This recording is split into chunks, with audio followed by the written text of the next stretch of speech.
Hello friends, welcome to defence matrix. तो एक Twitter space के दौरान किसी का क्वेश्चन था कि कंपैरिजन में तेजस मार्क 2 और F-16V ब्लॉक 70 और J-10C में कौन सा एयरक्राफ्ट बेटर निकलकर सामने आएगा। तो उसके रिप्लाई में हमने कहा था कि इस पर हम एक वीडियो बनाएंगे और आज का जो वीडियो है वो इसी टॉपिक पे डेडिकेटेड है। तो वीडियो को स्टार्ट करने से पहले ये बात हम क्लियर कर दें कि तेजस मार्क 2 अभी पेपर पर है, तो जितनी इसकी स्पेसिफिकेशंस बताई गई हैं उसके बेसिस पर ये जो कंपैरिजन है वो होगा। तो अगर चीज़ें जैसे पेपर पर हैं वैसे ही बाहर निकलकर सामने आती है तो ये जो कंपैरिजन है वो काफ़ी एक्यूरेट होने वाला है। तो जैसे कि हम जानते हैं HAL तेजस मार्क 2 जो है वो HAL तेजस का ही नेक्स्ट वर्जन है जिसमें मेजर चेंजेस किए गए हैं। चाहे हम डिज़ाइन की बात कर लें, चाहे हम एवियोनिक्स की बात कर लें, साथ में दोनों के डिज़ाइन में कुछ सिमिलैरिटीज़ भी हैं। तो पहले हम दोनों के डायमेंशन को समझ लेते हैं और उस डायमेंशन को हम F-16 और J-10 के डायमेंशन से भी कंपेयर कर लेते हैं ताकि हमें समझ में आए कि हम क्या कंपेयर कर रहे हैं। तो अगर हम LCA तेजस की लंबाई को लेकर चलें तो ये करीबन 13.2 मीटर के आसपास की बताई जाती है। कंपेयर करें इसे HAL तेजस मार्क 2 से तो ये 14.60 मीटर है। तो तेजस मार्क 2 कंपेरेटिवली करीबन 1.5 मीटर बड़ा है LCA तेजस से। F-16 की जो लंबाई है वो करीबन 15 मीटर की है, तो वो LCA तेजस से करीबन 0.5 मीटर जो है वो लंबा है। वहीं पर बात करें हम J-10 की, तो J-10 की जो लंबाई है वो करीबन 16 मीटर है, तो ये F-16 से 1 मीटर लंबा है और तेजस मार्क 2 से करीबन 1.5 मीटर लंबा है। तो ये जो डिफरेंस है वो सिमिलर है जितना LCA तेजस और LCA तेजस मार्क 2 की लंबाई में है। बात करें विंग स्पैन की, तो जो LCA तेजस का विंग स्पैन है वो मात्र 8.2 मीटर का है। LCA तेजस मार्क 2 की बात करें तो ये 8.5 मीटर का प्लान किया गया है, जो कि माइनर डिफरेंस है। बात करें F-16 के विंग स्पैन की तो ये 9.96 मीटर का है और J-10 की बात करें तो J-10 का जो विंग स्पैन है वो 9.25 मीटर का है। तो यहाँ पर जो विंग स्पैन है वो सबसे बड़ा F-16 का है क्योंकि वो क्रॉप डेल्टा डिज़ाइन है, बाकी तीनों डेल्टा विंग डिज़ाइन है। वहीं पर एयरक्राफ्ट की हाइट की बात करें तो LCA तेजस की जो हाइट है वो मात्र 4.4 मीटर की है।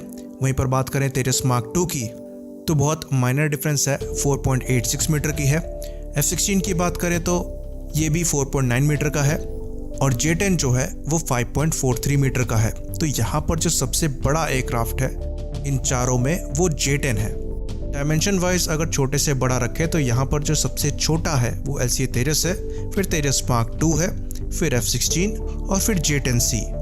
इसके आगे जो कंपैरिजन करने वाले हैं वहाँ से हम तेजस को हटा देंगे। बात करेंगे तेजस मार्क 2 की, F-16 की और J-10 की। तो यहाँ पर जो इम्पोर्टेंट पैरामीटर्स हैं कंपेयर करने के लिए वो एम्प्टी वेट है, मैक्सिमम टेक ऑफ वेट है और फ्यूल कैपेसिटी है। तो यहाँ पर शुरुआत करते हैं एम्प्टी वेट से। तो LCA तेजस मार्क 2 का जो एम्प्टी वेट होने वाला है वो 7,850 किलोग्राम का प्लान किया गया है। बात करें F-16 की तो F-16 का जो एम्प्टी वेट है वो 8,573 किलोग्राम का है। J-10C की बात करें तो J-10C का जो एम्प्टी वेट है वो करीबन 8,850 किलोग्राम का है। तो यहाँ पर जो सबसे हल्का एयरक्राफ्ट है वो LCA तेजस मार्क 2 होगा, उसके बाद J-10C और उसके बाद F-16।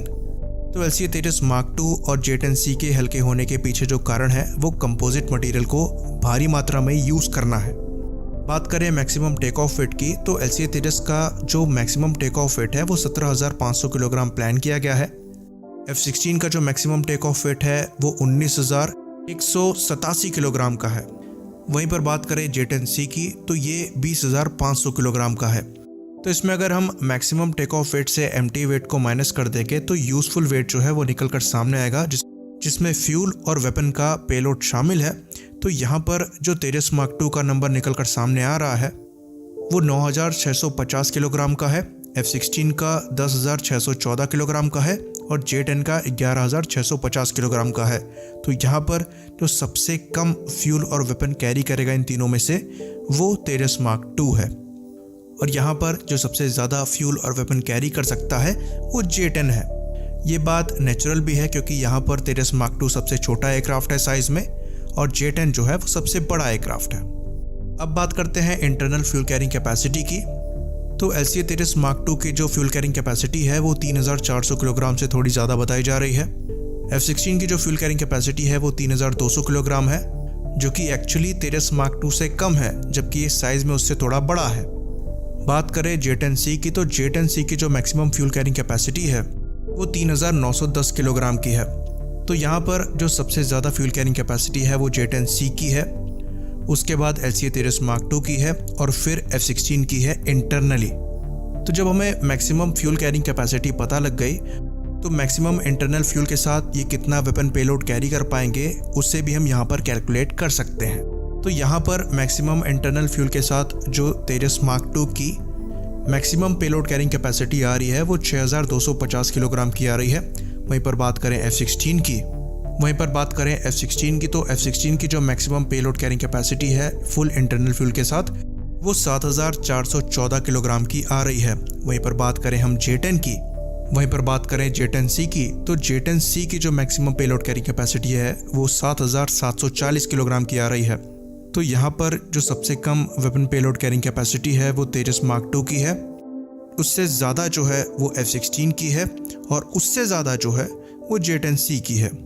But again Tejas mark 2 size और डायमेंशन में दोनों एयरक्राफ्ट से छोटा है और फिर भी ये जो डिफरेंस है वो बहुत बड़ा नहीं है। यहाँ पर अब थ्रस्ट टू वेट रेशियो की बात कर लेते हैं। इंजन को डिस्कस करना बहुत ज़रूरी है। जो LCA तेजस मार्क 2 में इंजन लगना है वो जनरल इलेक्ट्रिक का F414 INS-6 इंजन होने वाला है, जो कि 98 किलोन्यूटन का थ्रस्ट पैदा करने में सक्षम होगा। कहीं कहीं पर यह भी कहा जा रहा है कि जो EPE वर्जन है वो लग सकता है, जो कि मैक्सिमम 116 किलोन्यूटन का थ्रस्ट पैदा करने में सक्षम है, पर इसके चांसेस हमें कम लगते हैं। तो इस थ्रस्ट के साथ हम thrust to weight ratio calculate करते हैं मैक्सिमम इंटरनल फ्यूल के साथ। LCA तेजस मार्क 2 का ये 0.8 का आ रहा है, पर अगर यहाँ पर हम EPE इंजन यूज़ करते तो ये 1 को क्रॉस कर जाता और 1.03 का आता।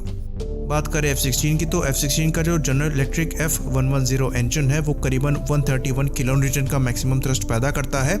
तो जो थ्रस्ट टू वेट रेशियो आता है वो 1.17 का आता है। बात करें J10C की, तो J10C यूज़ करता है रशियन सैटर्न AL-31FN इंजन, जो कि मैक्सिमम 125 किलोन्यूटन का थ्रस्ट पैदा करता है।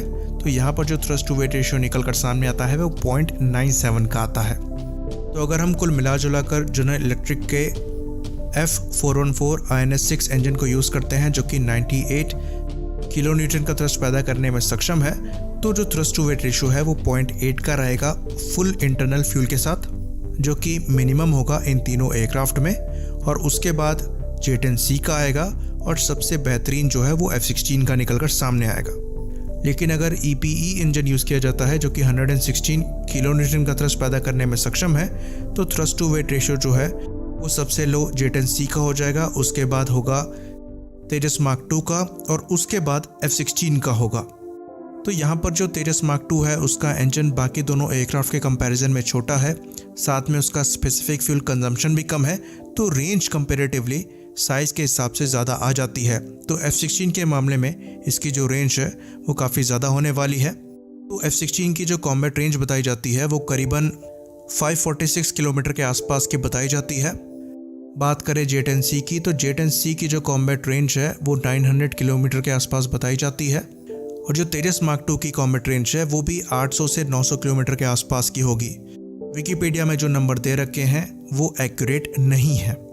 तो अभी जो हमने कंपैरिजन किया वो बेस्ड था डायमेंशन पर, इंटरनल फ्यूल कैरिंग कैपेसिटी पर, वेट पर, इंजन पर, क्योंकि ये सब चीज़ें जो हैं वो पहले से ही प्लान कर ली गई हैं और ये सब कैलकुलेटेड है। ये चीज़ आप श्योरली कह सकते हैं कि जो पेपर में है वो सामने निकल कर आएगी, पर एवियोनिक्स की परफॉर्मेंस क्या होगी, मनोरेबिलिटी कैसी होगी, ये चीज़ आप तभी बता सकते हैं जब आपका एयरक्राफ्ट फ्लाई कर रहा हो। तो तेजस मार्क 2 को इन पैरामीटर्स के साथ दूसरे दोनों एयरक्राफ्ट से कंपेयर करना एक एस्टिमेशन हो सकता है परफॉर्मेंस का, जो कि एक्यूरेसी के परे होगा। तो उससे हम बचना चाहते हैं, लेकिन अगर आप फिर भी चाहते हैं तो उसे हम एक सेपरेट वीडियो में बना देंगे। कमेंट सेक्शन में आप इसे मेंशन कर दीजिएगा। तो इसी बात पर इस कंपैरिजन को ख़त्म करेंगे। लाइक करिए, सब्सक्राइब करिए। जय हिंद।